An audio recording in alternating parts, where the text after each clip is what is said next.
Okay, guys, here's some fun stats. You guys all have a copy of this in front of you.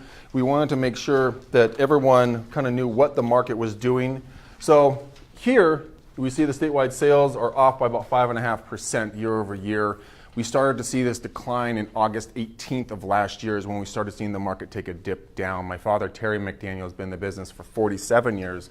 He did a show with me and we talked about the general market. He found that anomaly and trend at that show. So it's interesting to kind of see where we've been heading since then. Our price growth has also been slowing down. This is a needed thing to take place. We've seen 6 years of appreciation. Now that's been great, but it's also, we're different than the rest of the country. The rest of the country will do a steady climb like this.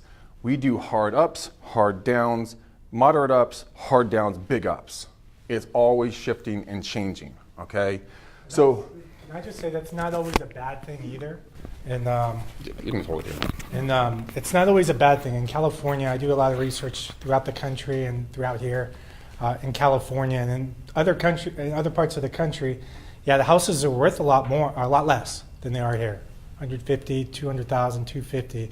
So they see steady appreciation. And yeah, it could be 3% every year, but 3% on 180 is a lot different than 3 to 5% on 800,000 to $1 million.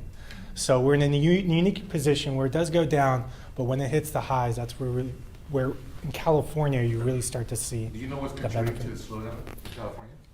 What's contributing to the slowdown in California is buyers got tired of getting beat up by the sellers and they just threw their hands up. The interest rates rose a little bit. We saw a couple of years ago they jumped about a quarter of a percent. We saw an instant freeze in the market, just shut down.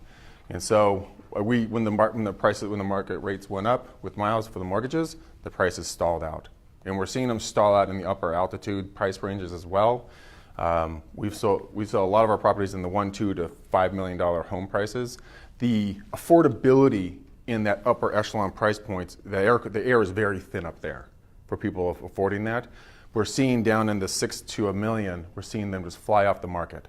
I mean, just fly off the market if they're halfway decent. Most people can still afford that. Anything above $1 million, $1.1 million, it's just less people can afford it. So what we're seeing is that upper echelon is definitely slowing down.